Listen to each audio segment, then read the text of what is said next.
Сыйқырлы қыз. Bir ханның 39 қатыны болған. 39 қатынынан bir бала болмаған. 40-шы қатын алған. Ол қатын күндерден күн өткенде ек қабат болады. Bir күні хан дәретке шығып еді. Тұман басып қасындағы үйін таба алмай қалды. Сол арада bir шал келді. Хан шалдан үйін сұрады. Шырағым, сен қайдан келіп қалғансың? Бұл перінің патшасының қаласы. Сен жаяу жүрсең, мың күнде жетесің үйіңе, жолын білсең, деді шал. Хан шалға жалынды. Сұрағаныңды берейін, жеткіз деп. Сенің қатының буаз. Сол еркек балата бар, соны бер, деді шал.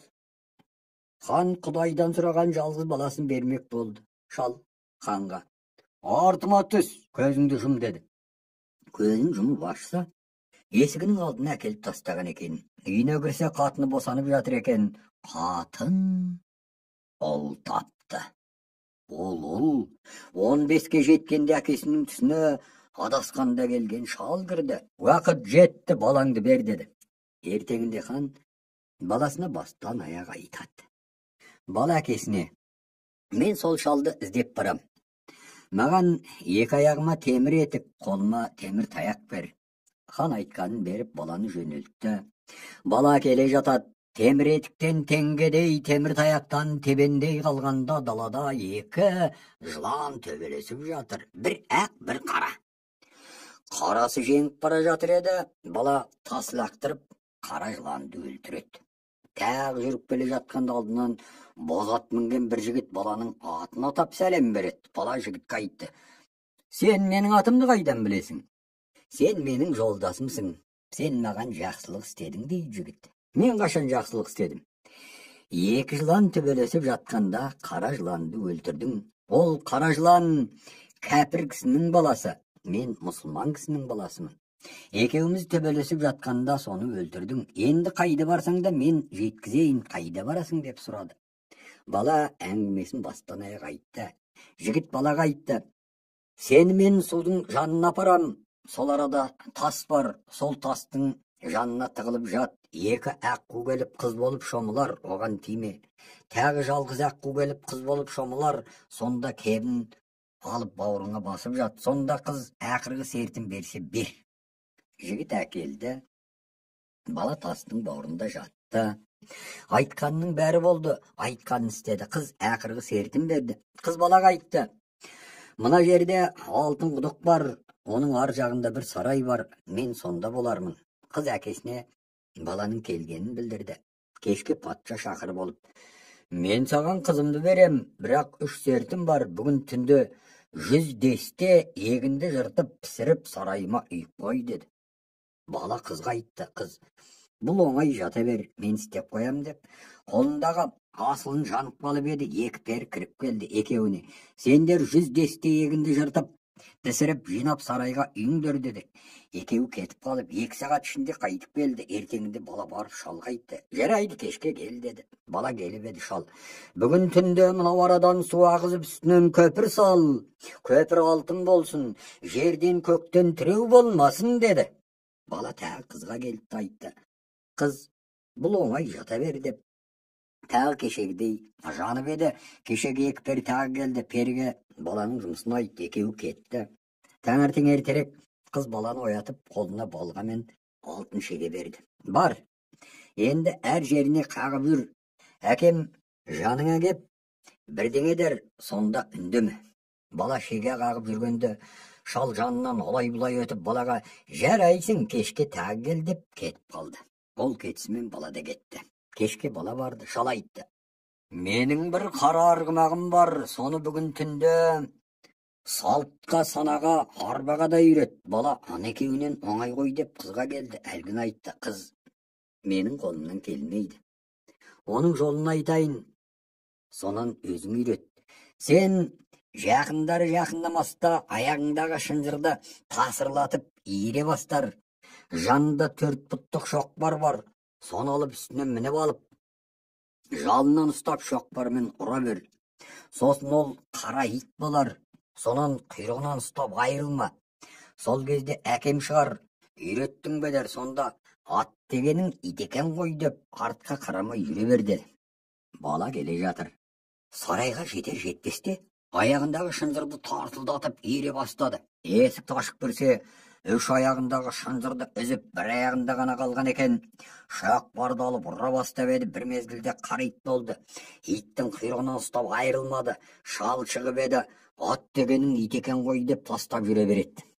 Қыз балаға: мен қазір жоғалам. Саған үш өсиет айтайын. Бірінші, біз үш қыз болып өтеміз. Соның ең артынан мен аяғымды қисық басармын, содан білесің.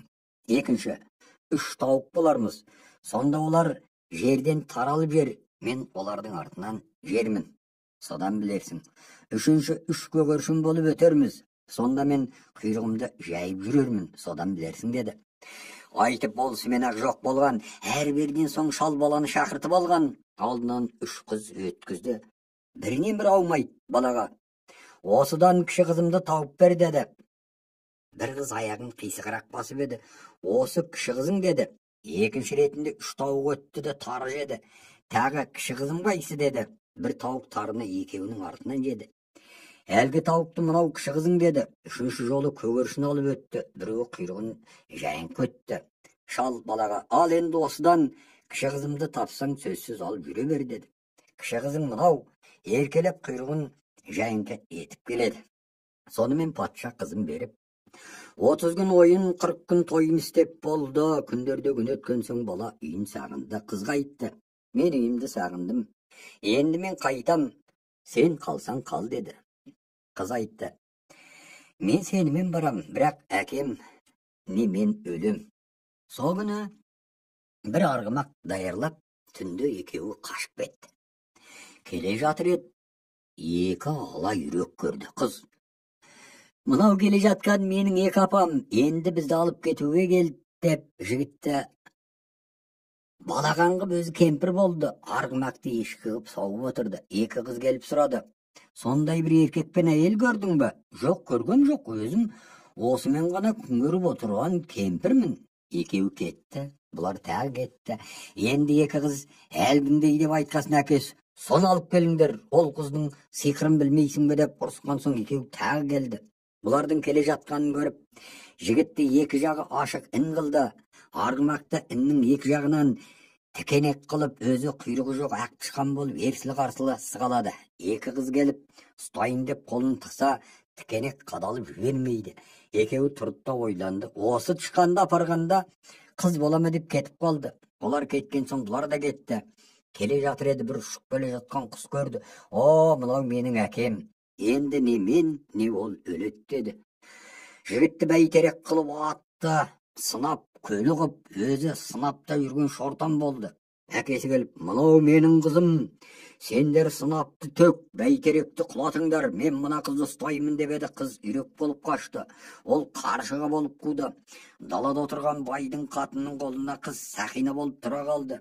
Әкесі бақсы болып кетті. Енді әйелге бал ашты: сенің қолыңдағы Сақина бір пер патшасының қызы, сиқырмен келген, сен оны таста деді. Қояр өз Сақинам, нанбасаң қара дегенде Сақинаны шал лақтырып берді. Сақина жерге тар болып шашылды.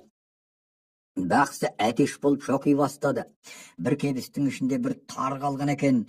Сол тары мысық болып әтештің басын қиып тастап жүре береді. Келсе, теректен бір тамыр, сынаптан бір қасық қалған. Екеуін баяғы қалпына түсіріп ауылдарына жақындайды. Енді мен осы арада қалайын, 40 күнге шейін тосам. Келсең келдің, келмесең кетем. Жігіт ауылына келді. Көптен көрмеген әкесі қуанып, қатын әперіп той қылды. Сонымен жігіт қызды ұмытты. Бір күн таң алдында торғай шырылдайды. Көзін ашса түк жоқ. 3 күн бойына сөйтті. 3-ші күні енді мен саған жоқ деген дауысты естіп, ала торғай болып қуат әзер жетті. Қыз ренжіді: мен әкемді өлтіріп келіп едім, сен ақырында мынандай істедің деп. Қатеменен ұмытып кеткенімді рас деп ақырында әке шешесіне айтып, алдынан қыз келіп өтіп, кәдімгідей келін қылып түсірді. Хан 30 күн ойын, 40 күн тойын қылып, жігіт 2 қатын алып мұратына жетті.